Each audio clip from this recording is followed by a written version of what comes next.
Stay Brony, my friends. Yeah!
How you doing, gang? Cutting it that close. Because as I get everything going, and all of a sudden Podcaster just crashes. The minute I start the intros, Podcaster crashes. Immediately. How does this happen? I have no idea. But there it is.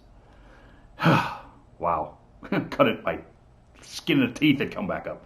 But there you go. How you doing? It's your pal Dusty, out here on the fabulous West Coast, San Jose, a very wet San Jose, California. Inches and inches and inches of rain that we should have had over the summer. So the Cloudsdale Weather Factory obviously found all of the rain requisitions I sent to them every day for weeks that had fallen behind the desk of Rainbow Dash, that she just found when she was cleaning up for Wonderbolt's inspection, and said, oh, they want all this rain, let's give it all to them now. All of it. All of it. Flooding. Dogs and cats living together. Oh my God. You wouldn't believe the kind of rain we've had, but, you know, you haven't been here. No, you haven't come to talk about the rain in San Jose, have you? No. No, you haven't come here to talk about the rain. You've come here because you want to learn about making jewelry by the master himself, one Silver Slinger. Are you here, my man? I'm here. Woohoo! The Slinger is here. How you doing, my man? I'm doing all right. I'm doing just fine. Awesome. Hopefully my over-the-shoulder bugs will work this week, and it doesn't look like they are for some reason. Oh, man. I don't know what the heck's going on with Livestream. I just don't know what's going on with Livestream, people. I mean, between derping with the distance and not putting my shoulder bugs up over my shoulder after I spent all this time really getting all the stuff together that this wonderful gentleman does. I mean, the things that this gentleman does. I mean, look at that. Look at that weightlifting belt over there. You know, the Hoof Wrestling Championship. He had a hand in that, making those. And this wonderful Elements of Harmony tree, which is right here, which we'll talk about in a little bit. Sight for Sore Eyes. Tons and tons. Yeah, Sight for Sore Eyes. You haven't seen that in a while, have you? Yeah. Not since Ever Free. Not since Ever Free. Yeah, but yeah. So he's here to talk about all that stuff. Let's get our questions up. What's going on? Go away. Okay, you go away. Where's my questions? Script! Of course, by now you know what the first question is. What are some of the cartoons and comics you have watched or read as a child or are still watching to this day? Well, as a child, I was obsessed, I can safely say obsessed, with Sonic the Hedgehog. I watched anything cartoon related with Sonic. I played all the games. I collected the comics. I had stacks and stacks of the comics, and I think that lasted until I was about 16, and I'm still a bit of a fan of the show, just not a diehard fan like I used to be. Mm-hmm. And I can safely say that, yeah, most of what I did with my young life was probably related to Sonic the Hedgehog. Aha! Sonic the Hedgehog. Yes. Nothing else though, just Sonic? Well, I was definitely into your shows that you get on Nickelodeon, Cartoon Network. I was huge into all those awesome shows on Cartoon Network. Ed, Ed and Eddie, Powerpuff Girls, Johnny Bravo, all of those. I watched them all. I loved them all. And Nickelodeon, you know, they had some of the good ones too that I loved growing up on. Hey Arnold, Angry Beavers, Cat Dog, all those. I loved them all. I was always a cartoon fanatic, and I still am. Cool. What was that thing that made you think in the back of your mind, hey, you know, I make awesome jewelry. Maybe I can make awesome jewelry that pony fans might want. You know, that was actually very interesting how that happened. After I started watching the show, I think I was watching the show for about 6 months at the time, and started admiring the fandom and seeing just how amazing it was and all the awesome things everyone was doing, animations, comics, music, all of this arts and craft, all that stuff. I was just like, what can I contribute to this fandom? And the answer was always right in front of me, but I was just too blind to see it. I remember it took me forever because I was like, what do I possibly possess? What talent do I have that I can contribute to this fandom? I've got nothing.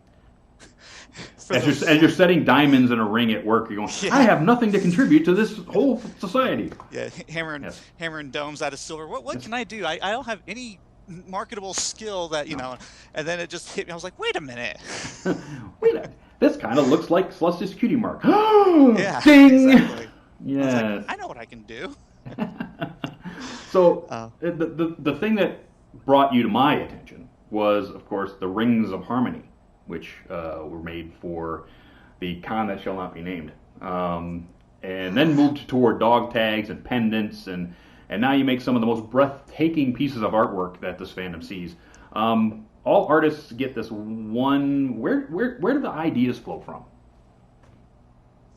You know, a lot of the ideas I get from the show itself. I watch the episodes, and sometimes you see jewelry right in the show, and I'm like, okay, let's reverse engineer that. Other ideas come from me, from fans, people who talk to me, give me some crazy ideas. Some of them are just. There's a lot of ideas in my head that I tell them, I say, I don't know how I'm going to do this, but I'm going to figure it out because that is awesome. And some ideas I brainstorm. They just kind of come to me. I get those eureka moments, that a lot of artists get. They really just come from me all over the place. It's amazing. That's kind of cool. You've been one of the most consistent vendors at all of the conventions, especially this year. You've been to almost all of them. How has your process changed of going to a con from the first con you went to, which I think is the con that shall not be named, to, say, Nightmare Nights, which I saw you only a couple months ago? Right. Well, it's definitely changed a lot. The first one I went to was actually Canterlot Gardens, and I went there as a, as a fan of the show. I'd never vended. And then, the first con I vended at was the Vegas convention, and it has changed tremendously since then. I've become a lot more organized. I've kind of become smarter to the trade, I guess you can say. I've learned, okay, you got to kind of keep track of what sells, what doesn't sell, because you got to know what quantities of what to bring. And I've learned ways to actually. I've learned of many ways to actually become more productive, so I can keep up with the supply and demand that gets asked of me at these conventions. I used to do, at the beginning, I did everything by hand. The engraving was by hand, the handcraft, everything was by hand. And since then, I have purchased some machinery to kind of help me along with some of the stuff, like the engraving. And I actually have somebody very important to thank for giving me the idea to expand my engraving from hand done to machine done. And that would be Lee Tokar. Lee himself, yes. Back when Lee does his fan built thing, and he's actually discussed possibly doing merchandising with me at some point. And he asked me, he goes, can you mass produce merchandise? And that was back in Vegas. And he goes, can you mass produce merchandise? I went, oh, absolutely. But in my mind, I was thinking, no way. No. So when I got home, I talked to my father, who's also a jeweler, and I said, how can we expand to do mass production? And we did some research and looked into it, and we found some awesome, amazing, very expensive machinery to help us along with that. And that step alone, thanks to Lee, has actually helped me get significantly faster, and you know, and it's even broadened my horizons beyond my own expectations. You know, thanks to that one, you know, moment I had with him, it was fantastic. I owe him a lot, really. Well, that's awesome. Thank you, Lee. Hopefully we'll see Lee back here on the show. Yes. Wink, wink, nudge, nudge. Sometime soon. Working in precious metal, as you do, is there one metal that you really do not like to work with, and why? Let me see. Well, there's really no precious metal I don't like working with. I love working with them all. In fact, if I was actually taught when I was younger that if I can work with silver, I can work with gold, because it's a lot easier, and I found out that is true. But I do accent my precious metals sometimes with other metals, you know, jeweler's brass, copper, and for a while there I was doing steel. And I would have to say that's the metal I don't like working with, and I've actually stopped working with it entirely with my projects, because just some issues that I've been having with it in general. It doesn't, you know, you get a metal as hard as steel next to a metal as soft as silver, and they don't get along very well. And it's just become one of those things that I've realized, you know, working with this has become more problematic than I originally anticipated. I mean, it doesn't work well with the other metals. It's so hard. It's dulling my files. It's, you know, damaging my equipment working with it. So I just dropped it entirely. It's kind of strange. Working with steel, as I have, right, on motorcycles, you can actually soften it by running a acetylene torch across it. Right. Which will actually, it's really weird because it basically takes all the molecules and puts them in a straight line instead of doing all of this stuff, which makes it hard. If you hit it with an acetylene gas torch and blacken the steel, it actually straightens out all the stuff, so you can actually melt it a little bit easier. Right. Which is weird. And that's the other thing. I do work with an acetylene torch too, and it does soften it. But the discoloring that it does, my equipment's actually not designed to get discoloring out of metal that tough. And there's certain acids we use that get rid of the discoloring, but you actually cannot put steel in our particular acids. It actually contaminates it and ruins it. Right. So I can't even use my acids to help get rid of that. So it like, again, it goes back to how tricky it is. It's kind of, you know. You learn something new every day. Yeah. There you go. Some of your stuff has been commission pieces, like the wedding set that the Prince Shining Armor, Princess Cadence wedding bands that you did. And tell us about the process of getting custom-made jewelry done by you. What's the process? Somebody comes to you with an idea. How do you go back and forth to get what your customer really wants? Well, the thing about the custom work, the commission work, I actually used to do a lot of handmade pieces by commission, but I've actually recently stopped doing that. But back when I was doing those, it's kind of a back and forth. They tell me, hey, we want a wedding set, but we want Princess Cadence and Shining Armor's cutie marks embedded into the ring. What can you do? Well, first I just kind of determined, okay, what process do I go about to making this? Do I hand make it? Do I cast it? Do I job it out to someone else because I can't handle it? That's never usually happens. And I determined, okay, what process to take, and then I determined how complex will this process be, and then it just kind of goes back and forth, and then we shoot them prices. But it's gotten to be one of those things, though, that I've kind of dropped doing it because custom work like that is significantly more expensive to do than just me doing my own designs and presenting them in my shop. And it's getting to the point where some of these designs have become so expensive, people have been, I guess I could say, getting a little nasty with me because they think I'm trying to take advantage of them because of the prices I give them. When in actuality, that's what I have to charge them to make it worthwhile. I'm like, we're talking something that's going to take 2 weeks of my time to do. I got to charge you this, and they have a hard time comprehending it. Well, yeah, I found that in my line of work that people don't understand that it's taken me, 25 years of working on motorcycles to get the knowledge that's in my head. If you want the knowledge that's in my head, just because I know it doesn't mean I'm going to give it to you for free. Right, exactly. It's taken me all this time and effort and money to basically learn this stuff. If you don't know it, and you want to come to me to either get it done or learn something, then you have to pay me for it. Right. You know? Yeah. So, exactly. yeah, it's just one of those things. I wish modern society would get. I mean, we've been such a, mechanized society of we have robots do everything, therefore it must be cheap. When you start going and getting handmade things, you have to understand that it's handmade. Somebody put their soul into that, so therefore you pay for that. And the more that humans figure that out, the better we'll all be. Let's see. You love doing the charity pieces. And they are really some of your masterworks, I swear to goodness, because I've seen most of them up close because I've auctioned most of them. In fact, in the last year, your charity pieces brought over $11,000 to different charities.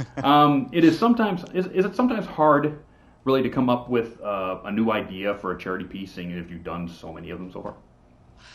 I can say yes. Every year it gets a little bit harder because every time I do a piece for charity, it's not just the idea of coming up with it. I always try to just outdo the last piece. I try that every time. I was like, okay, this piece is great. This Princess Luna pendant is fantastic.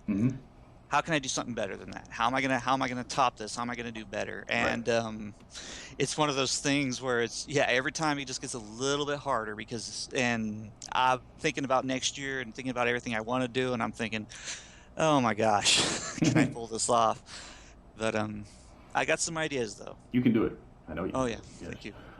When traveling to all these cons, do you have any juicy stories about getting around with all this precious metal and gemstones that you have to drag with you at all these places?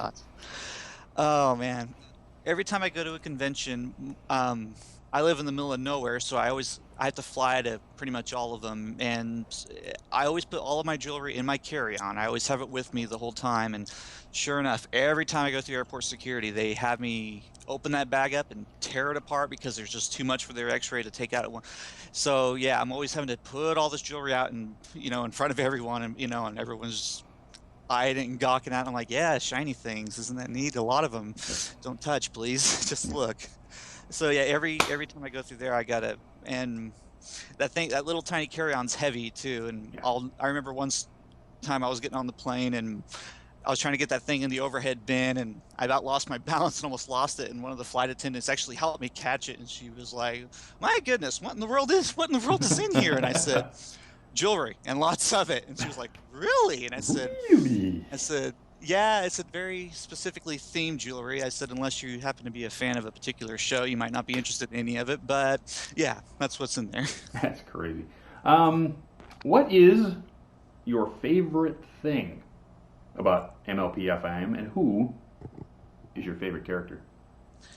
My favorite thing about MLP is I would have to say, and this isn't, everyone has their own opinion, but when I first started watching My Little Pony, I watched the first few episodes and I told myself, I said, this is the perfect cartoon. It is. Everyone's opinion is different, but I was watching and I said, it's bright, it's cheerful. I mean, everything from the colors they use to the voice acting, everything is just it just coincides so perfectly. The story writing, I mean, the humor. I said the humor is fresh and original, and they don't have to put these inappropriate innuendos in there that some people like to sneak into other cartoons, for the adults. I said to keep it, and I said it's just amazing. Everything is just so, and I've always just loved the cartoon and admired it just for how, like I said, perfect I think it is. It just everything. And the character I would have to say in the cartoon I love the best would be Rarity. I love Rarity. She's so generous. She's so she has the best facial expressions of any pony in the show. I mean, and she gets so stressed and so worried, and then she could flip-flop from that to, okay, everything's cool, and which is something I personally can relate to a lot, because I'm just like her. I'll be working on my bench and I'll be like, where's that piece I just spent 30 minutes on? I spent 30 minutes on, oh, here it is. I'm just like that. I kid you not. And so I would definitely say I love Rarity just because I can relate to her and just how funny she is. Okay, what about this? What about Rarity's taste in jewelry? Rarity has pretty good taste in jewelry. A lot of the stuff she wears is kind of basic. Mm-hmm. I saw some stuff she was wearing on that oh gosh, the episode with Trenderhoof. Yeah. I was seeing some of the stuff she was wearing there, and I was like, yeah, I could make that. I was like, but too easy. What about the antique brooch from? The antique brooch. Yeah. I've actually had requests for that one, and I've been trying to think. I've still been kind of planning how to do it, and it was one of those things I meant to do much sooner, and I still plan to do it. Mm-hmm. It just keeps kind of getting pushed aside for other projects. Yeah, but I do like the antique brooch, and eventually everyone will see that in my gallery. Ooh, got something to look forward to now. You work actually in the family business because your dad owns the jewelry store, right? And Gold Slinger? My dad Gold Slinger, that's correct. Yeah. What is the best non-MLP piece you've ever done? The best non-MLP piece I've ever done, I would call it the well, it was okay. We had this lady come in, and she showed us this brooch that the Queen of England was wearing, and said, "I want something similar to this." Ooh. And my father and I were just kind of looked at it, and we were like, "Well, let's figure this out." And this brooch had over 100 tiny little diamonds in it that I had to set by hand. And it was made of white gold. It had a retail value of about 50 grand. And I would consider it probably my best. I definitely considered it one of my masterpieces, and I'm actually trying to find a picture of it real quick, because I do have a picture of it online on another account. You send that to me so I can put it in the YouTube upload, because I can't put it up now. But you send that to me so I can put it in the YouTube upload, which I will, which means it's right here. Okay. 3, 2, 1. Okay. It wasn't there now, but it will be at the... All right. And, that's cool. What are your most popular designs? Was there any design that you thought would be popular that just didn't go over?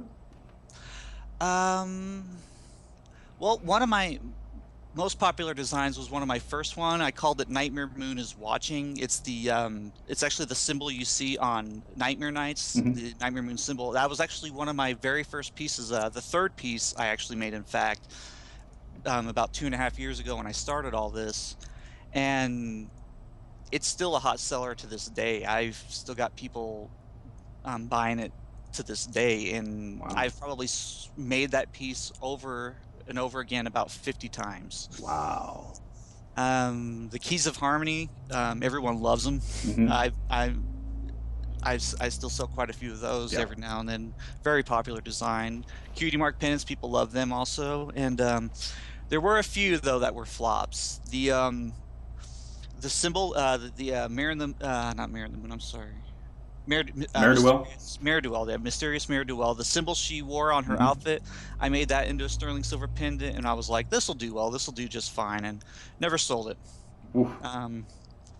Another design was the Ponyville and Wonderbolt batons. When they were passing those batons, I thought, I had a lot of people saying, "You got to make it. You've got to make this. You got to make this." And that was before I saw the episode that day. And I went home and I was watching the episode, and I was like, "Okay, these batons have to be the thing everyone was talking about. These have to be it." So I made them. Never really sold them, and I was like, "Oh, what was everyone going on about?" And they said, "No, Spitfire's pin. That's what we want you to make." I was like, "Oh, okay. I'll make that then. No problem." Yeah. And a few things I kind of considered flops. They never sold or anything, but well, that's just it. You're always putting something out there to find out if it works. You know, right. You always got to try. So you can't just sit there and go, "Okay, well, I'm just going to make dog tags for the rest of my life." Nah. Yeah, nah. Got to take that. Okay, so this little baby right here, this Tree of Harmony. I'll put this up there for the camera for everybody to see. If you haven't seen this before, it is gorgeous. Look at that. It got lost. This beautiful piece of artwork was lost. Oh, that's right. Yeah. Tell us a bit about the lost story of this piece. Well, I originally sent the Tree of Harmony along with another pendant of mine called Apples to the Core. I sent them to BabsCon, and I wasn't able to attend myself, so I just sent it there. And I remember getting a tweet from Screwball saying, "Hey, you donated some pieces to the charity, right? Because I'm not seeing them on the table with the rest of them." And suddenly I was just thinking, uh-oh. And I tried my best to contact someone who worked there, and I was asking other people around. I was like, I need people to find, I posted pictures of them, and I said, I need people to see if they can find these pieces for me. And everyone was saying, we don't see them anywhere. And it was pretty nerve-wracking. I wasn't even at my home in my shop or anywhere where I can actually had all my contact information. I was off visiting family, and so I was on my phone trying to get as much information as I could while people were at the convention trying to find them too. And I really did not get any results until I'd say about a week later, when I was able to contact the head of the convention, and I contacted her personally. And when she found out, that was actually her first time hearing of it, and when she found out, she made her entire convention staff just drop everything they were doing, and she said, I don't want anyone doing anything else until these 2 pieces are found. And they found the 2 pieces amongst somebody's personal possessions, saying, and they said, the person said, well, I thought these belonged to us. I didn't know that they were for the charity. I thought these were gifts to us. And I was like, okay, I'll buy that. I said, just send them back, please. Yeah. And I sent the Tree of Harmony that you see there to Everfree, and Apples to the Core went to TrotCon. Yep. Yeah, that's incredibly awesome that they got found and actually made some money for some other charities. Weird. You've done crowns and tiaras before, but have sort of sworn off doing crowns and tiaras. Are they really that difficult to do? Yes. That was probably the worst 4 weeks of my life in this fandom. Here's the deal. I have a lot of my equipment. Well, all of my equipment really is designed for making jewelry. And apparently, when they designed this equipment for making jewelry, they never took into consideration that you might be making something as big as something that you would wear on your head. Everything that I have is designed to make jewelry that's the size of a belt buckle or small. So when you're trying to do something that huge, a lot of my tools are just too small. My acetylene torch isn't a huge torch. It's just a small little handheld thing that's meant to get little spot welds here and there, and it couldn't handle the mass of something that big. And my arc welder only sits so high off the table, and I couldn't get my pieces in there. It was just a nightmare, and none of my equipment I couldn't fit it in any of my equipment, so a lot of the finishing work I had to do by hand. It would take hours and hours and hours, and it was just one of those things. I said, okay, after these 2, I said, no, never again. I've proven that I can do this, and that's it. No more. And I've had people make me some pretty tremendous offers. They said, make this for me, and this is what I'll pay you. This is the offer I'm giving you. And I've looked at that, and I've had a few offers where my eyes have actually bulged pretty big. I was like, that's quite a few zeros. And I was like, but no. No. I said, making those crowns took some years off my life. I'm not doing that again. Well, whoever has them better be careful with them, because they're one of a kind. They're never going to be made again. Is there a project you've been dying to do but haven't, either because it's been, 1, not been commissioned yet, or 2, is just too danged expensive to do? Is there anything out there that you got in your mind that's just like, I'd really like to do that, but?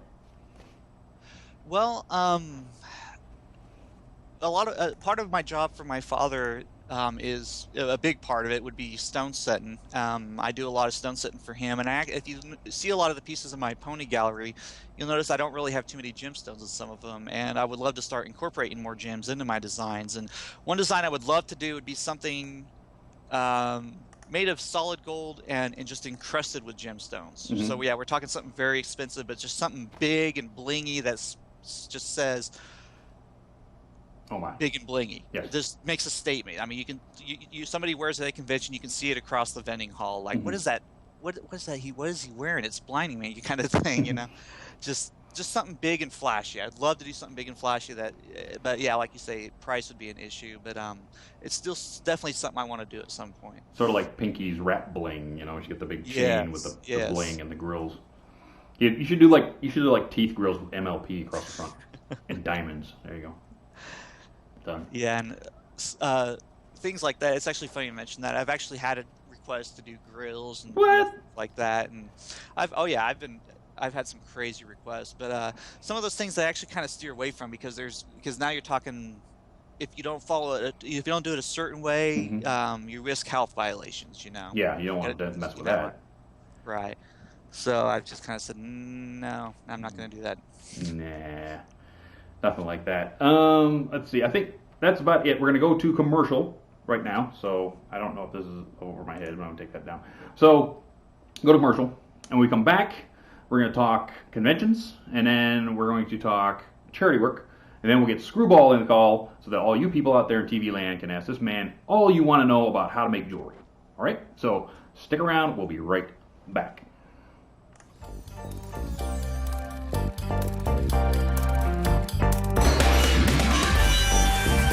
Since the beginning of time, the elite of Equestria have longed for pony fashions that truly express the essence of their very souls. Patiently waiting decades, no, centuries, for the perfect pony gown. Today, at long last, Equestria, your wait is over. Let's hear it for the breathtaking designs of Ponyville's own Rarity!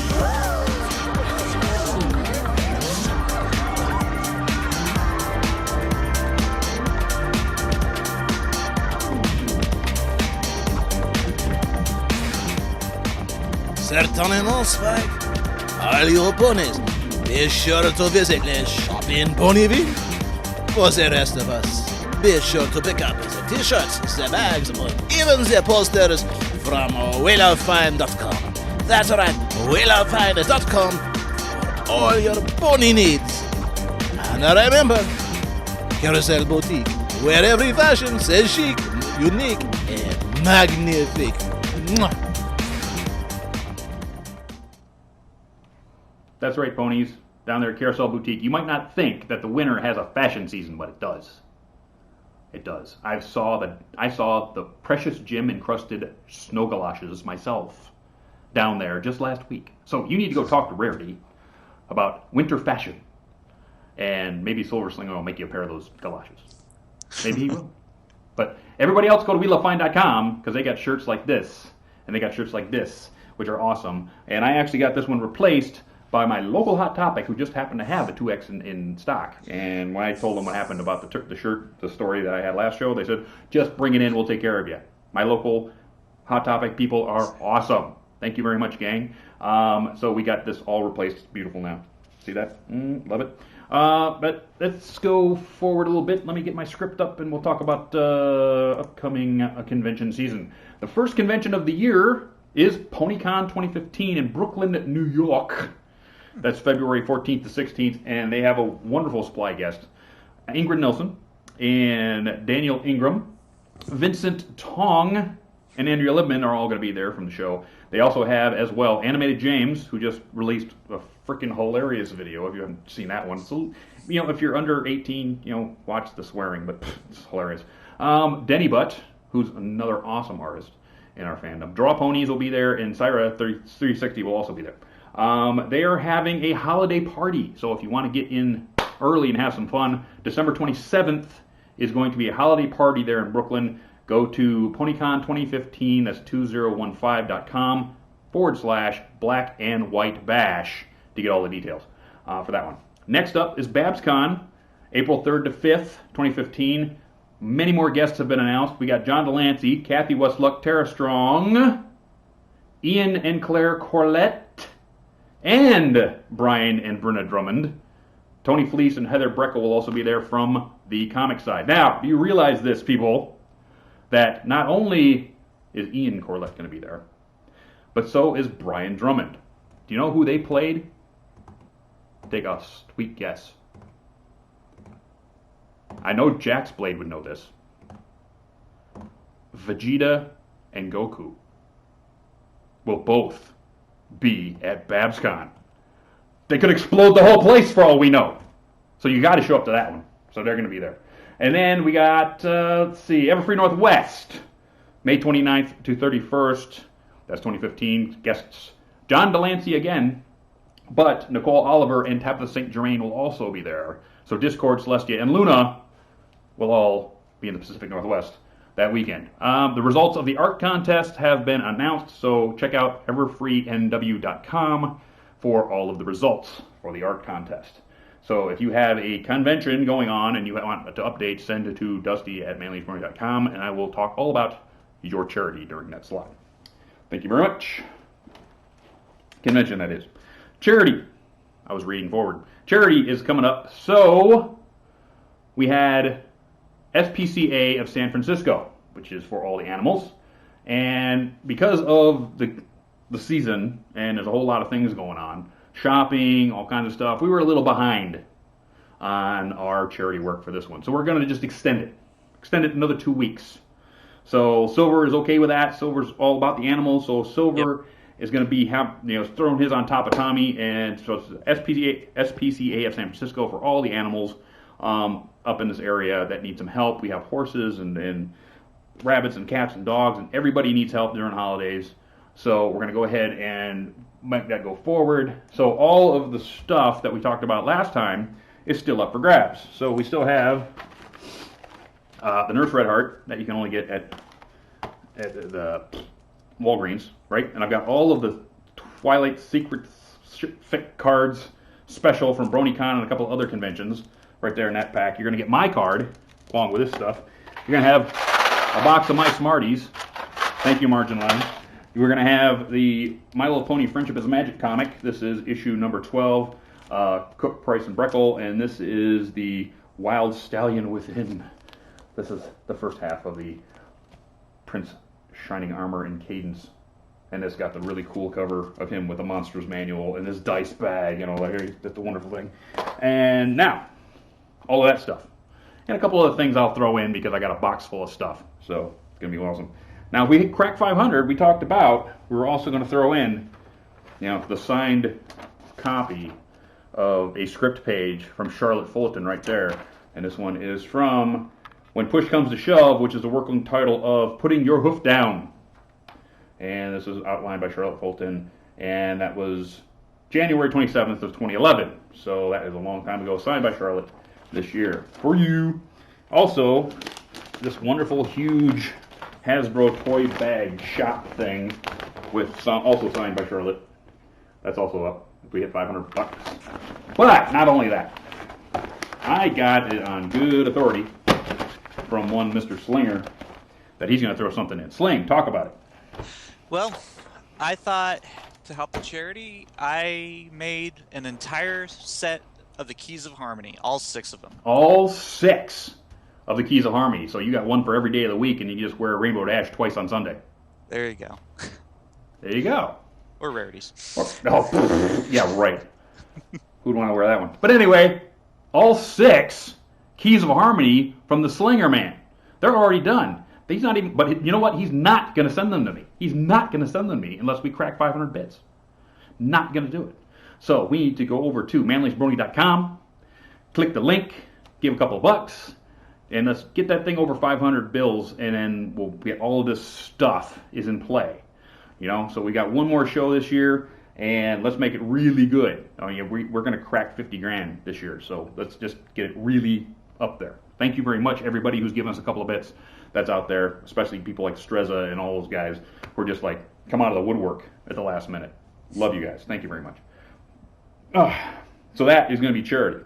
So we're just going to slide it on for another 2 weeks. All that stuff, plus the Keys of Harmony, plus the Keys of Harmony.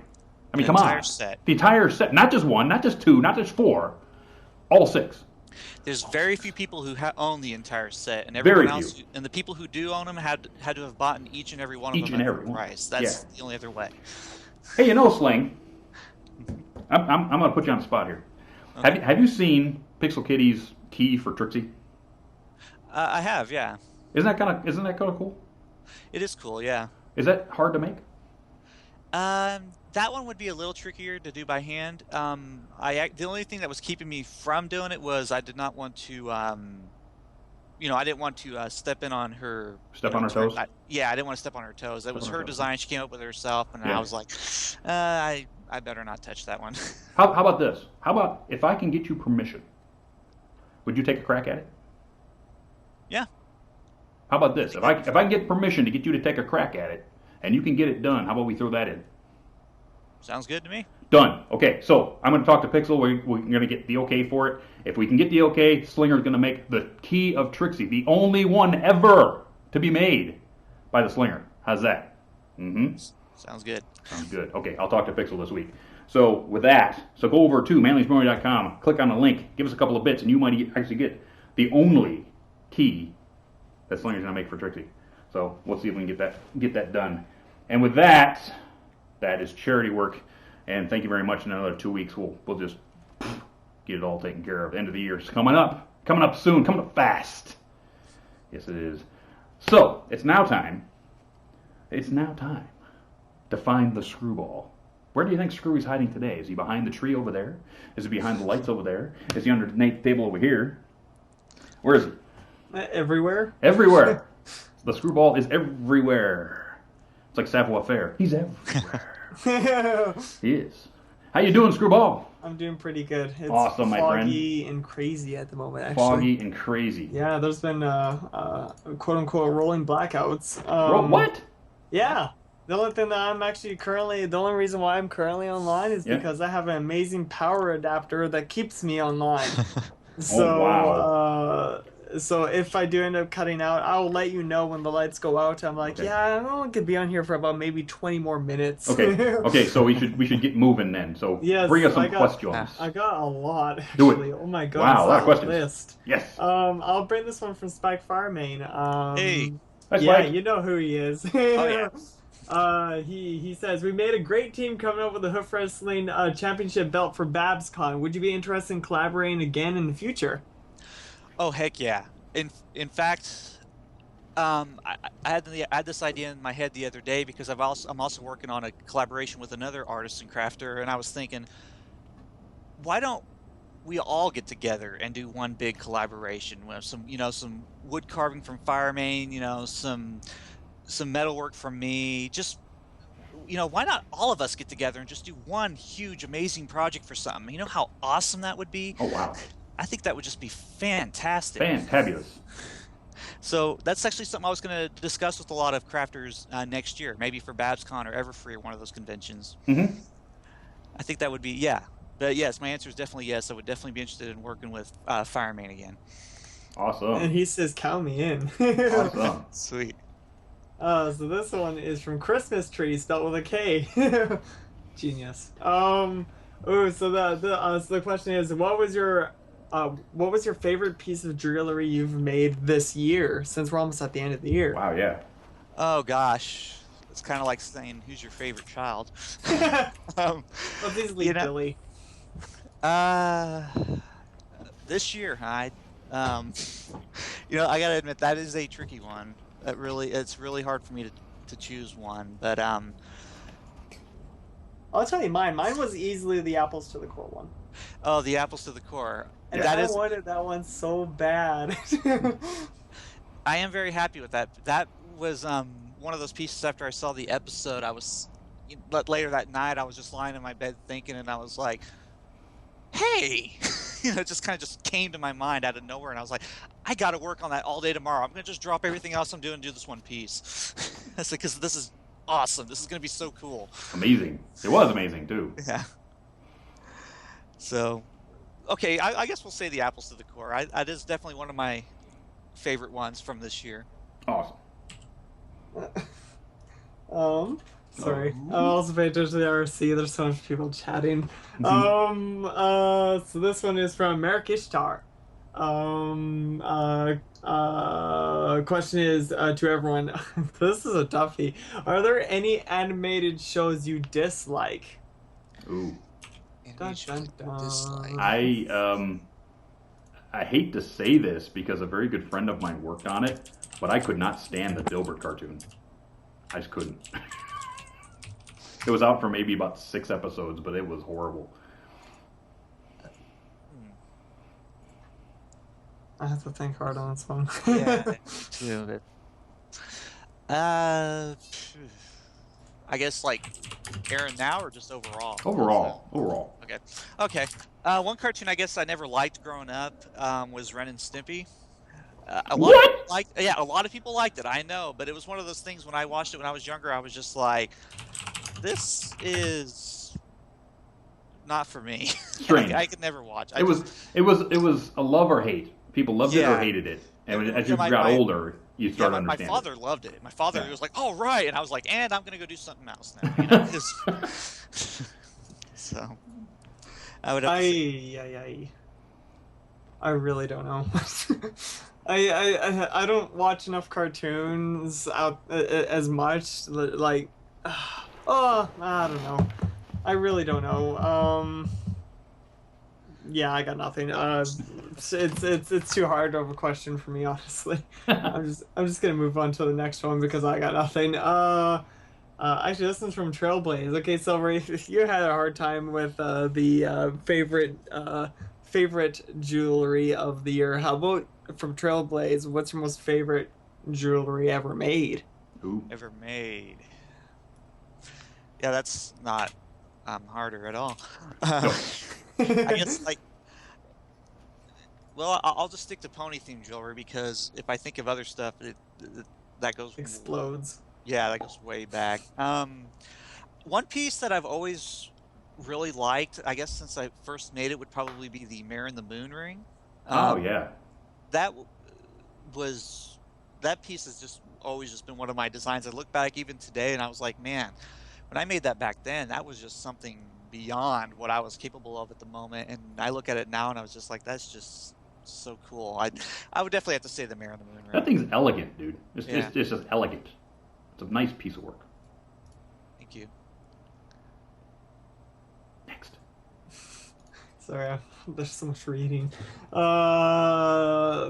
one's from RBZ. RBZ. He's been bringing out a lot. Same with who's the other one that's been bringing a lot? Trailblaze as well. So don't be surprised if you start seeing a couple more. But from RBZ for you, Silver. What's your favorite Sonic game, and what was the last Sonic game you played? I am a huge fan of the classic Sonic games. I've played a few of the newer ones, and some of them I like, some of them I didn't care much for, but I'm old school all the way. And I would have to definitely say my favorite adventure game on these classic Sonics is when you combine Sonic 3 with Sonic and Knuckles, and it just goes into one long, huge adventure that just... And I would definitely have to say that's my favorite and the last one I have played. What about also from him? What is your favorite Sonic character? My favorite Sonic character was always Sonic himself. Mm-hmm. He was just awesome, you know, always confident, fast. You know, I always wanted to become a runner, you know, like run track and do all that when I was younger. So I always admired how fast he was and how confident he was. And definitely Sonic himself, yes. Cool.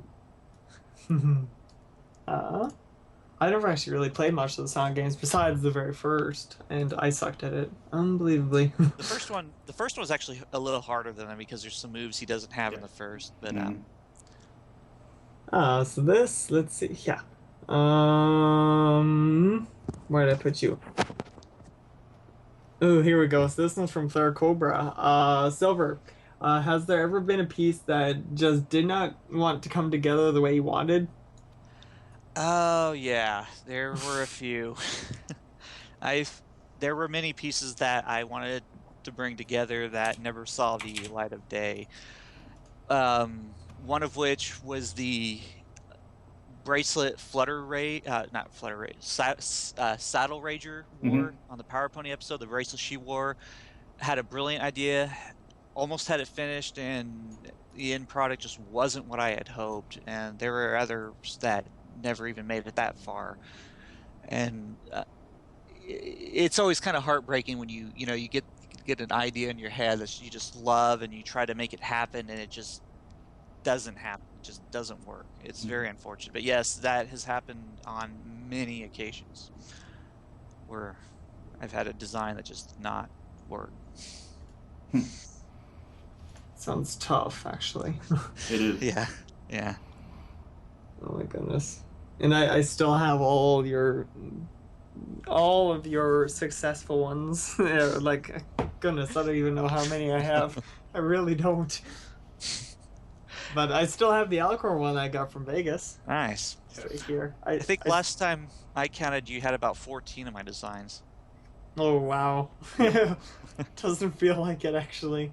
But I still have it in its case. I will not wear it. I'm too afraid to. Let's see. Yeah. Oh, whoops. Wrong tab. So this one, no, I'm pretty sure we already know this one, but I'm just gonna ask anyway. From Moon Solace, what was the most difficult project you've worked with? Yeah, like you said, going back to the crowns, definitely. Yeah, I remember talking to you about Somber, kind of like, nope, never again. Nope, never again. I guess if I had to choose between the Somber Crown and the Element of Magic Tiara, between the two of them, I would have to say that the, believe it or not, the Element of Magic Tiara was actually harder to make between the two of those. Oh, really? Yeah, and just some issues I ran into, but that was actually more my own fault.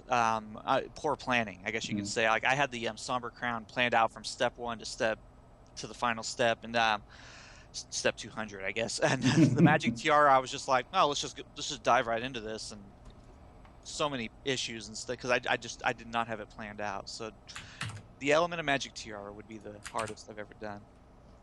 Oh my goodness. Because I remember you saying you're stressing so hard, and I don't know.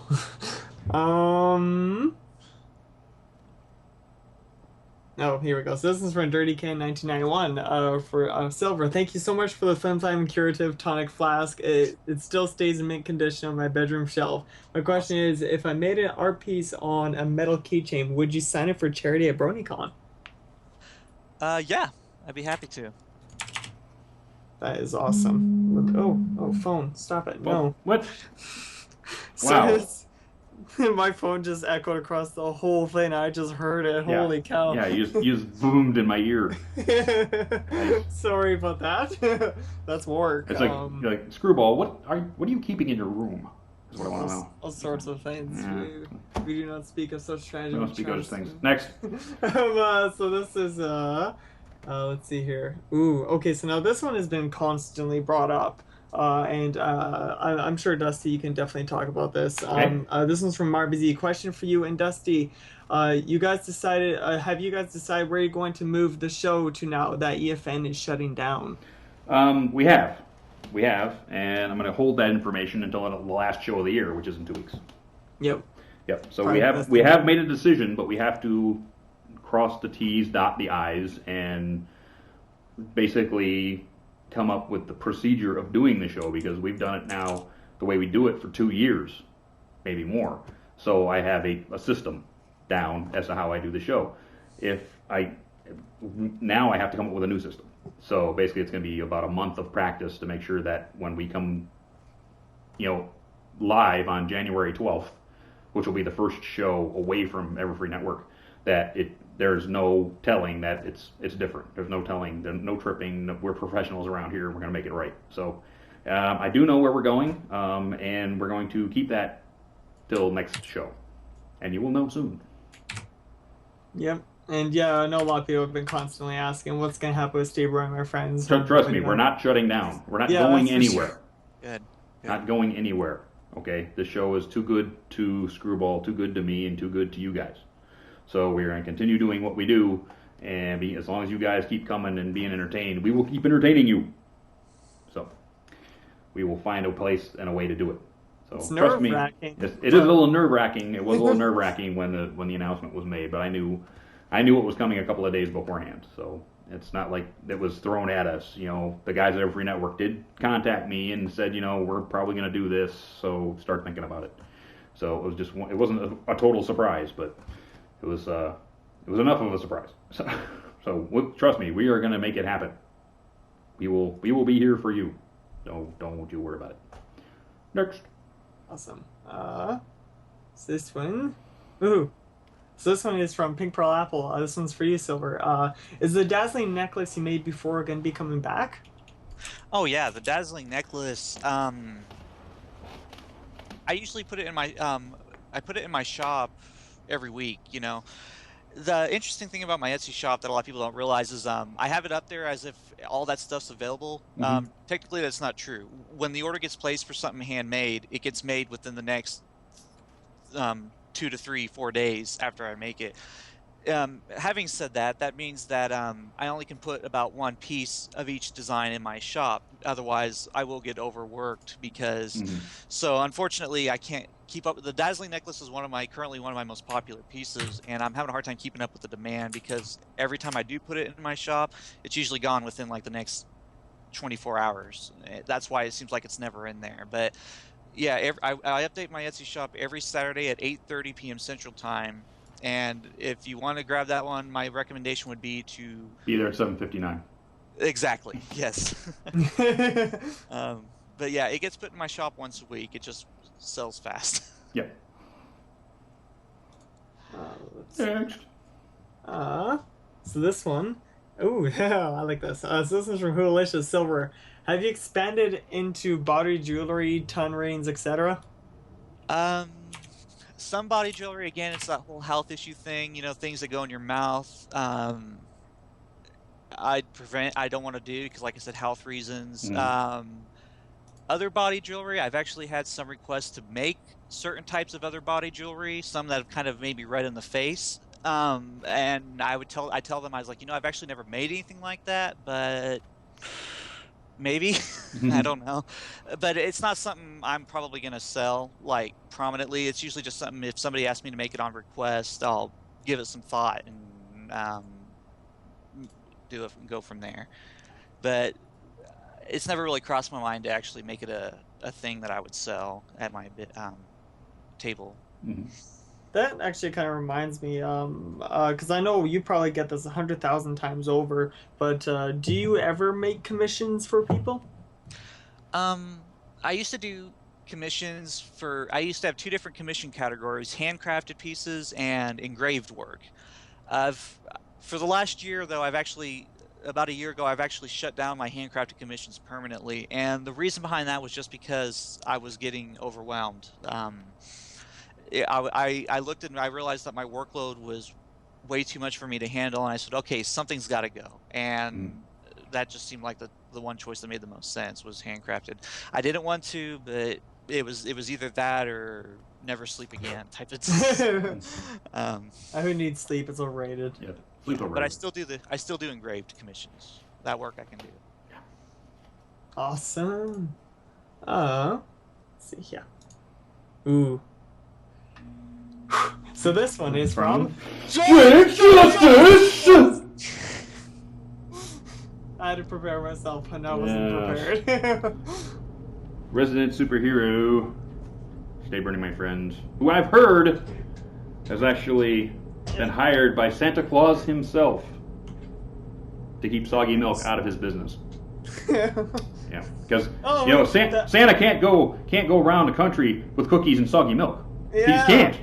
He can't do that. I was just thinking that. So James Justice is keeping soggy milk at arm's length away from Christmas. Bad idea. So that the cookies and the milk are safe. That's perfect. For one S Claus. Yes, it is. So what does James want to know? Because I know he's busy trying to track down soggy milk so he can do this job, but he had enough time to come watch the show tonight to ask us a question. What would that question be? Question from James is for you, Silver. Well, where did the idea for your screen names come from? Well, my people who've been following me since the beginning know that I've used to be known as Chaotic Brony, and that screen name I made up in 30 seconds in a hotel room in a small town when I was learning how to do hand engraving. I was doing that I was taking classes for that during the day, and at night I was sitting in my hotel room planning my first convention, which was Carolot Gardens. They said, you need a username to get on our website. And I was like, oh, well, let's think of something pony related.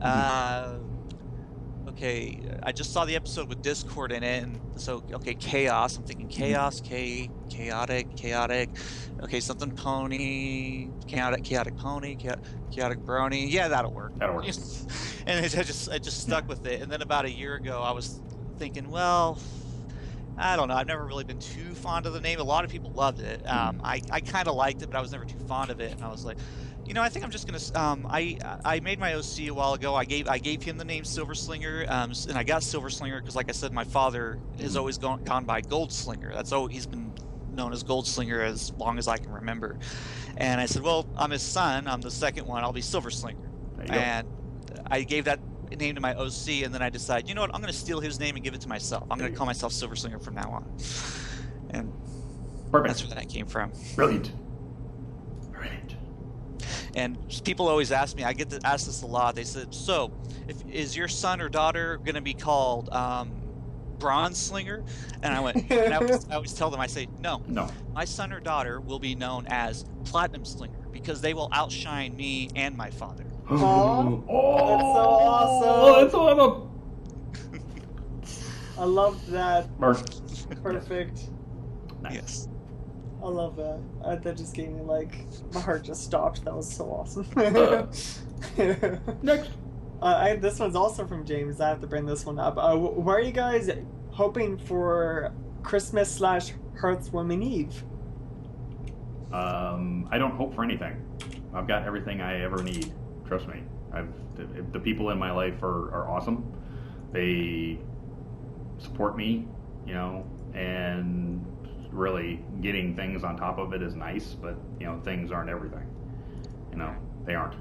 Things are nice, but things don't last. You know, good friends last. Well said. You know, that's actually probably the same for me. I've actually even requested a while back, on Twitter, I asked everyone, I said, I really appreciate it, I really do, but I need everyone to stop asking me for my address. I said, everyone's been asking me, and I said, just the fact that you guys are caring, you know, are there for me, you know, or my friends, I said, that's enough for me. I said, that really is. I said, I know you want to send me things, you want to send me gifts, cards, to show your appreciation, but I said, but I know the appreciation is there, and I said, and that alone means more to me than anything. And so, yeah, really, I'm fine too. There's really nothing I need. Yeah. Because I like Dusty said, I also feel like I've got it all. Yep. That's awesome. Although Screwball could use another Steam game. Steam game? Yeah. But I just got a game. I just got I'm not gonna. I got it for dirt cheap. Not saying what, because I got yelled at work for a recent one. But I got South Park Stick of Truth. So pretty much as soon as I'm done, I'm gonna whip out this bad boy and I'm gonna go at it. Okay, well, there you go. Screwball doesn't need anything either. There you go. I don't need any. Oh yeah, a Wii U. No. No, I was thinking. No, I don't want anything for Christmas. My parents have been constantly bugging me for it. It's like, what do you want for Christmas? I'm like, nothing. Okay, socks and underwear. No, I don't want anything. Well, I'm a little worried because my family does Secret Santa, and my mother got my name, and she kept bugging me for stuff, and I kept putting off the list. And finally, she goes, "You know what? Don't send me a list. I got your things." And I was like, okay, what did you get me? And she goes, you're just going to have to wait and see. And I said, am I going to like it? And she goes, I hope so. And I was like, oh boy. Oh boy. Oh boy. So. She went down to Toys R Us and just picked something. Yeah. Probably, yeah. Probably. You know, she probably got you like Applejack stuff. And that's when I'd be like, ooh, so close. Applejack is second best, main 6. Oh, uh-oh. So close. Oh, Carrot gonna hurt you. You know that. Carrot will hurt you. Next. Okay. See? Told you. I gotta type this. Okay, you know what? Since I'm just live, I'm not gonna type. My keyboard's too loud for show. But Wholicious, yes, Gary's mod is perfect for your computer. I've downloaded it years ago, and it works just fine. Okay. Back to the show. Let's see. That's how lazy I am. I don't want to type on this monstrosity. So this one is, let's see here. My goodness, I'm just so out of it today. This is from Margin Lion, my very good buddy. Hey guys, question for Silver. What is the most expensive My Little Pony piece you've made in terms of the metal and materials used? Let me see. That would have to be, I would say, the Princess Twilight piece, because, entirely made out of silver, and behind her is a piece of galaxy quartz, which is very, very hard to obtain. Yes. And then the star on her, then she has a star crest right below her neck that has a genuine diamond set. Now it's actually, I think, the only piece I've done so far with an actual diamond in it. So yes, the Princess Twilight. That one went for so much on the charity. Yes. What was it? 2,300? I think that one actually holds the standing record of its own for 2,100. Yes. 2,100. Okay, I was close. Yes. Oh, Gorgeous that's piece. such a beautiful one. I'm trying to remember who got it. Was it Ohad? Yes. Yes, it was Ohad. Yes, I remember. He got it for his mother, and about every month, about once a month or so, his mother reminds him to remind me about how much she loves it. So. Awesome. Yeah. That's so cute. So this one is, let's see here. This one is from Coaster Brony. To everyone, what is your favorite holiday movie? Ooh. Well, mine, actually, I just watched mine yesterday. I'm a huge fan of the Christmas Story, A Christmas Carol with Ebenezer Scrooge. I'm a huge fan of it. I'll watch any and every version of it there is. But my favorite version would have to be the one with Patrick Stewart. Aha. The guy's amazing. That's a good version. But what about the version with Hedwig and Winkler in it?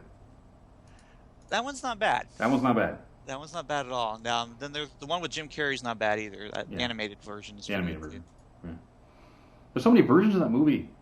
There are. So many versions. It happens with most Christmas stories nowadays. You know what? You know what needs to happen? You know what needs to happen? Megan, I know you watch every now and then, but here, Megan, this is what you need to do. You need to do a Hearthwarming Eve tale like that with Diamond Tiara. Okay. Oh yeah. Yeah. So the ghosts of Hearthwarming past, present, and future need to go to Diamond Tiara and teach her a lesson. I can see it in my mind. You know what's no? There's only one Christmas movie that beats all other Christmas Die Hard. movies. Yes. How'd you know? I hate when you Because do you that. keep telling me that. But it's not a Christmas movie. It's a Christmas It's movie. not a Christmas movie. No, it's a Christmas movie. It's not. I could like grab my dad and I'm like, hey dad, what's best Christmas movie? Die Hard. Yeah. It's not a Christmas movie. It's not a Christmas movie. Okay, fine. If it's not gonna be that one, then it's gonna be National Lampoon's Christmas Vacation. Yeah, I'll agree with that. That's a good movie. That one always Christmas Vacation's makes a good me die movie. laughing. Oh, yeah. I'd say it rather makes me die hard laughing.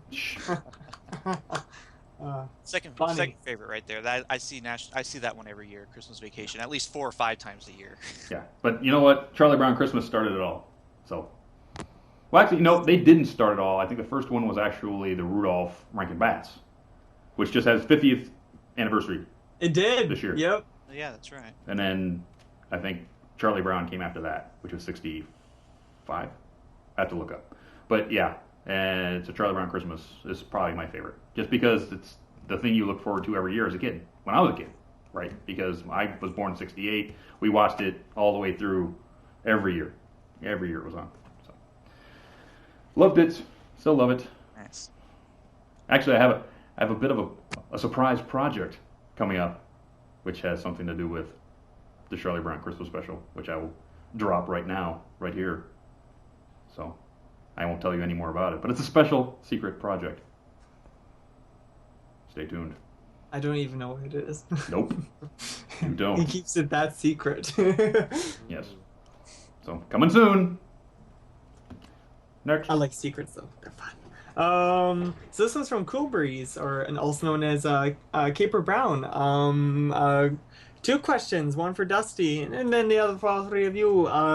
Dusty, I'm a huge Star Wars fan / Brony. I've always liked Star Wars, and I became a huge fan during the 1990s. I must say, becoming a Brony surprised me. I formed a Star Wars / Brony page on Facebook. Do you have any suggestions for increasing my members? Well, the first thing I would probably do is politely make posts on other Brony sites and other Brony, Facebook sites, and say that you are, with the new film coming out. Is anybody else a fan? I've made this page. Come check it out. But be nice about it. Don't go, stealing people from other pages. Just say, I'm doing this. Is anybody interested? Same thing I would probably do on Twitter. Do a blast with Pound Brony behind it and say, I'm doing this page for Star Wars Bronies. Anybody interested? Come check it out. And that'd probably be the best ways to do it. Or maybe have, a special MLP Star Wars piece of art done and then send a press release to Equestria Daily and see if they want to put it in the nightly roundups. And they normally do that. So that's 3 ways you could do it. I like that. Also, question for all of you: have you seen the Star Wars trailer? What do you think? Go ahead, Silver. What do you think? I have seen the Star Wars trailer. I'm not much of a Star Wars fan myself, but I think it definitely looks promising, though. It's probably something I'm more than likely going to see. Yes. I love the sword because it actually makes sense. Yeah. I've seen it as an old school Star Wars freak kid who grew up with when Star Wars came out in the actual theaters in '76. I'm excited. I'm excited that, Millennium Falcon's back. You could tell that it's been updated in points, just from, slowing it down frame by frame. Not that I did that. You totally did. I totally did. But, yeah, there's some fun going to happen. There's some fun in there, and I like it, and I think it's going to be awesome. I want to see that sword in action. Yeah, we'll see. I'm sure we will. And because as I keep telling everyone, those what would you call it, safeguards? Yes. That thing is genius. Because why do you think Luke and all those guys get their hands cut off? Because they don't have that. Yeah. That's the reason. There goes my hands. Yep. Oh well. But yeah, I keep telling everyone that for those who are like, oh, it's a Swiss Army knife. Actually, it kind of is. It looks funny. Next. So this one. So this one's from RBZ. Question for all: have you gotten your Christmas shopping done yet? How many people did you get gifts for, or will you be getting gifts for? I've got everything but one. So I've got the closest people to me in this room, plus my niece, my nephews, and mom and dad. So that's it. Yeah. My family does, like I said, they do Secret Santas to keep it affordable for everyone, and I got my mother this year, so I bought 2 of her things. This is actually handy because 2 of the things she wanted I could actually get through one of my wholesalers at a wholesale price, so good quality stuff for half the price. Yes. But I still need to get a couple more things for her, and I also shop for my nieces and nephews, and my oldest sister has 2 nieces and a nephew. She said they want a trampoline, so I said I'll get them the trampoline, but that's all they're getting. That's, and she's like, nope, that's all they want. And I said, okay. So that knocked out 3 of them. And I still got my youngest niece who belongs to my other sister to shop for. And I'm actually doing that later tonight. Awesome. Go Toys R Us, because they have a bajillion My Little Pony things. Oh, I yeah. mean, stuff I haven't seen before.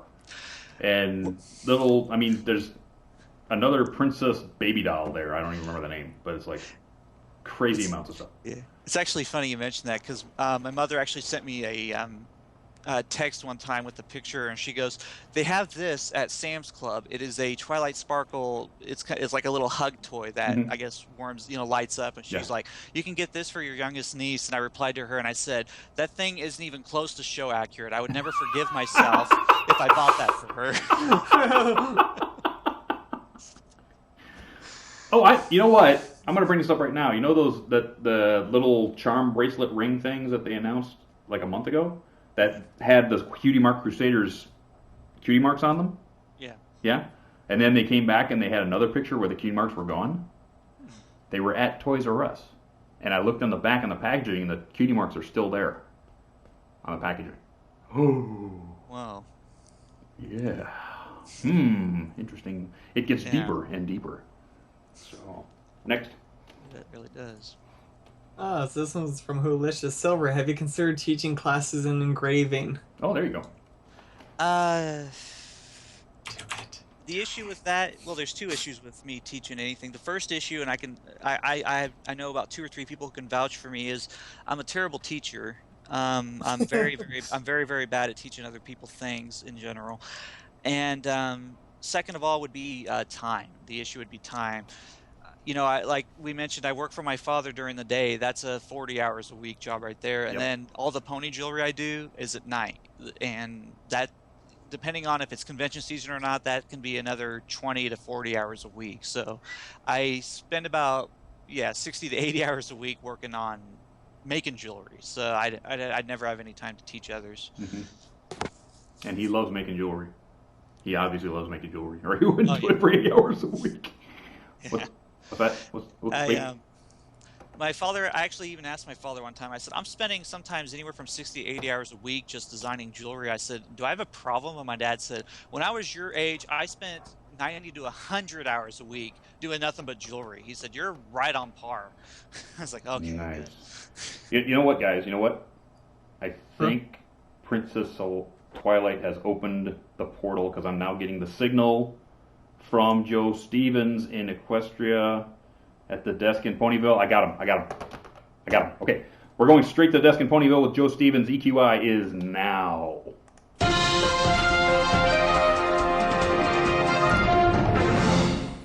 Thank you, Dustykatt. This just in. Princess Celestia has instituted a new damage level warning system. As everybody knows, the previous warning systems, from Shining Armor's shield spell to easily squishable alarms to having Derpy Hooves fly around and shout real loud if something dangerous comes close, to just shrugging and hoping all those villains locked up in Tartarus don't happen to escape, have ended in complete disaster. Ponies must be warned of impending changeling or rocket-propelled Pinkie Pie attacks. That's why Princess Celestia is proud to announce a new color-coded Discord system to warn of the threat level in Equestria. If Discord is blue, all is well, and don't listen if he says different, he's lying. If he's green, the threat level and body temperature is slightly elevated. And if he's orange, then the threat level is more elevated and you should probably call Twilight to get her to do something. If Discord is purple, there is elevated risk of buffalo incursions. If he's plaid, the burning ducks are attacking. If he's cerulean, your printer is out of ink. And if he's pink, it's a girl, congratulations. If he's the color of magic, be on the lookout for rampaging Terry Pratchett's. If he's indigo, you need to get your eyes checked. And if he's invisible, the newscaster is lying. Princess Celestia is confident that this new warning system will totally work and be much more effective at giving ponies a proper warning before their world is once again nearly destroyed. In addition, if Discord is in his normal colors, then you should probably assume we're all going to die. I'm Joe Stevens, and this has been a news brief from the Equestrian Inquirer. Back to you, Dustykatt.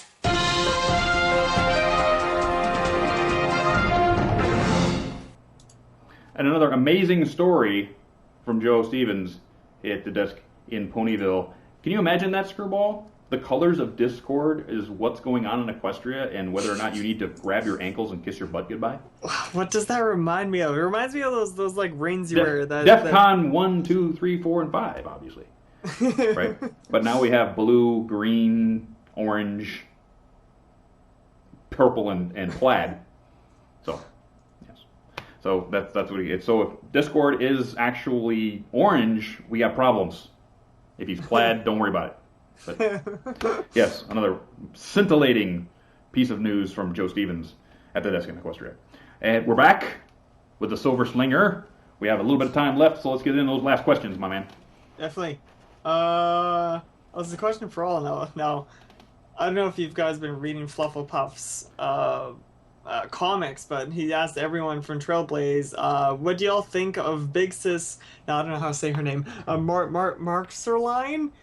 Or however you spell it or say it. What do you guys think of Big Sis? I thought it was due for a new character. And I thought that was fairly brilliant to bring in that character from the game.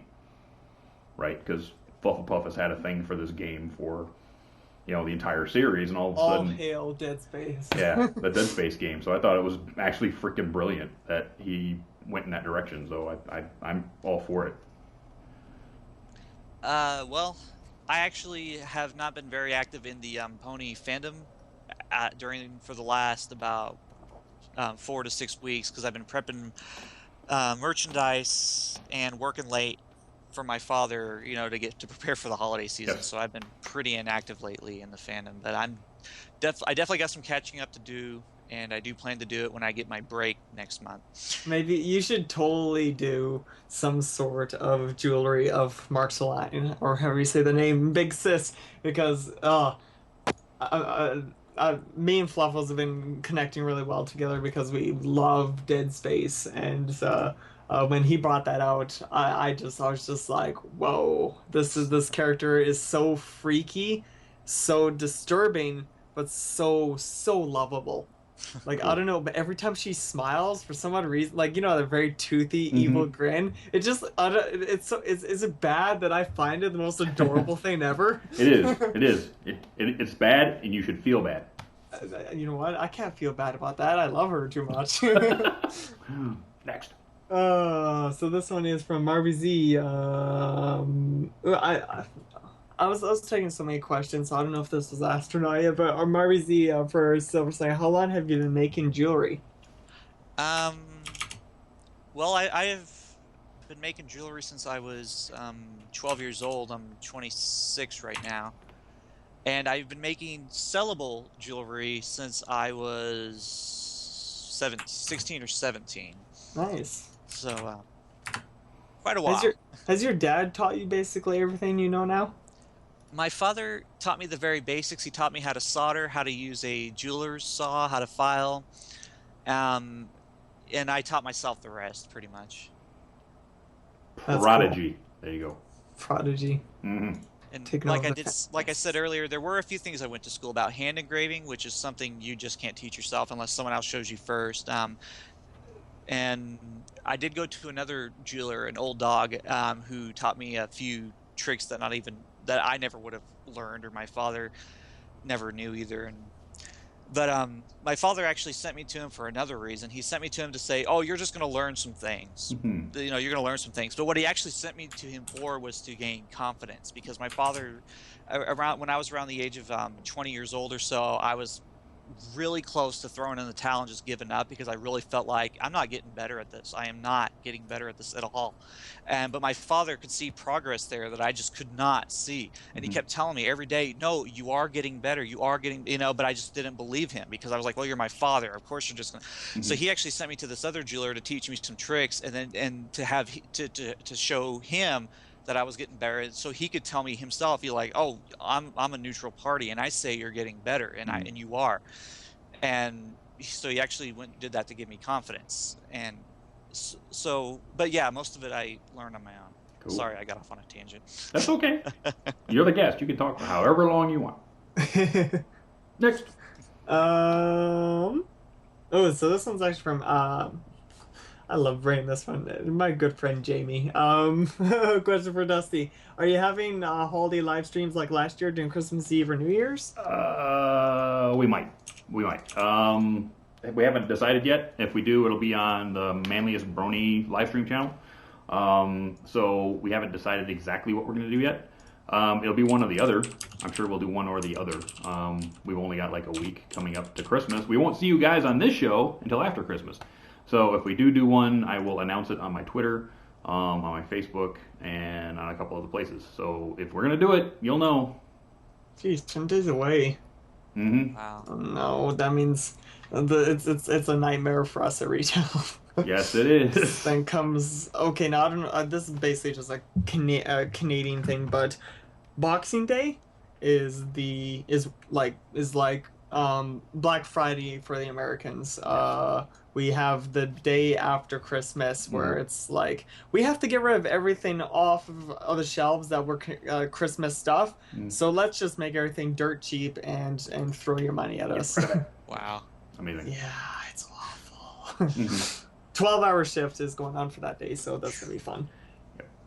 I'm prepared to see very angry Scurry. No such thing. Next. No such thing. Never happens. What is this?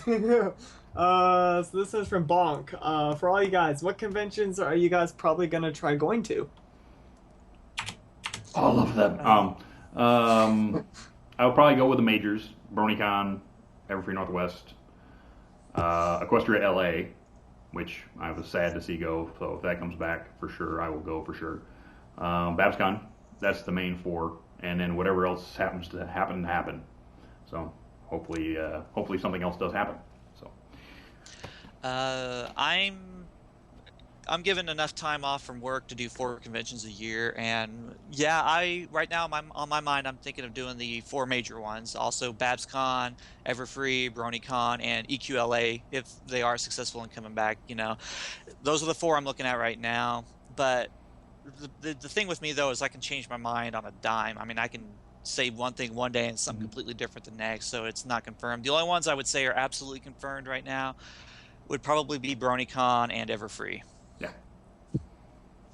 I'm really not sure because by the looks of it, I'm going to be moving to Vancouver early next year. Oh boy. And I don't know how much that's going to affect my convention stuff, but I actually had a funny story where I met someone on Warframe online game, and he's like, I've been to Everfree Northwest. I'm like, really? I have too. You might have seen me with Dusty. And then he's like, oh, I actually did chat with you. I was just like, what? It freaks me out. Unbelievable. I'm like, are you stalking me on this game? But yeah, I'm not. I want to get to Everfree, BabsCon, all those lovely conventions, but it's money. Okay, Screwball, you got one more question, buddy. One more question. Make it good. One more question. Okay, to all from Trailblaze. I brought in another one from him because he brings so many. To all, what would be your dream car / motorbike? 1970 General Motors AMX, big green machine. Oh, goodness. No, I guess something that gets me from point A to B without ever breaking down. Good luck with that. I don't know. I've never really been much of a car guy myself. I drive a Toyota pickup right now, and I kind of always considered it my dream car because it gets good mileage, and it gets the job done very well. Yep. And with that, we're at the end of the show. Unless Screwball, you got one? I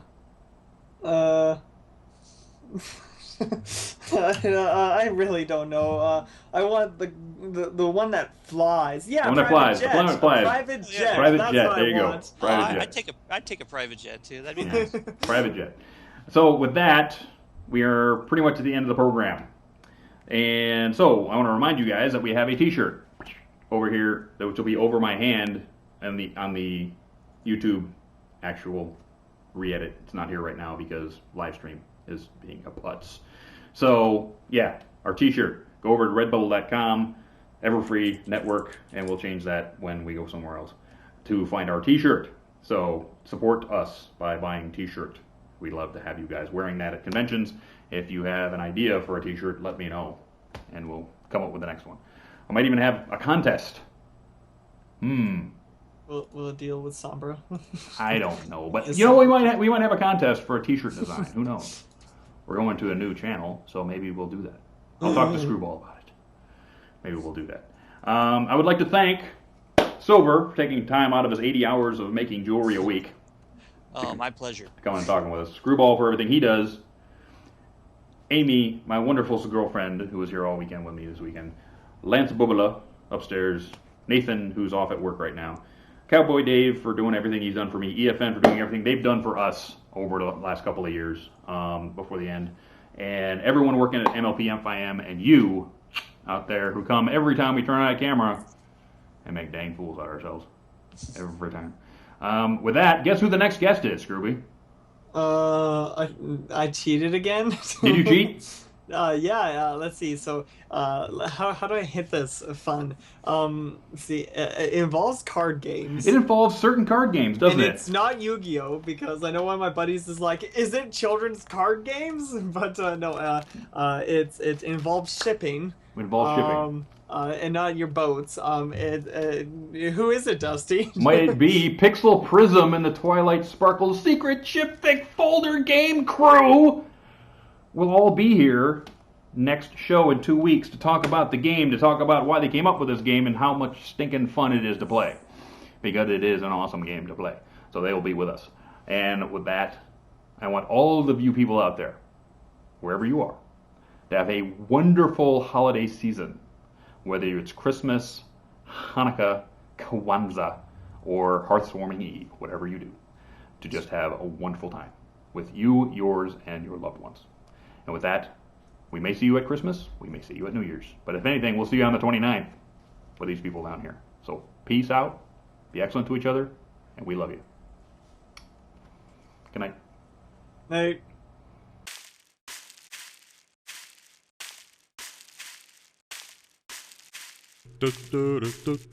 Good night, sweetheart. Well, it's time to go. Good night, sweetheart. Well, it's time to go. We hate to leave you, but we'll be back soon. Good night, sweetheart. Good night.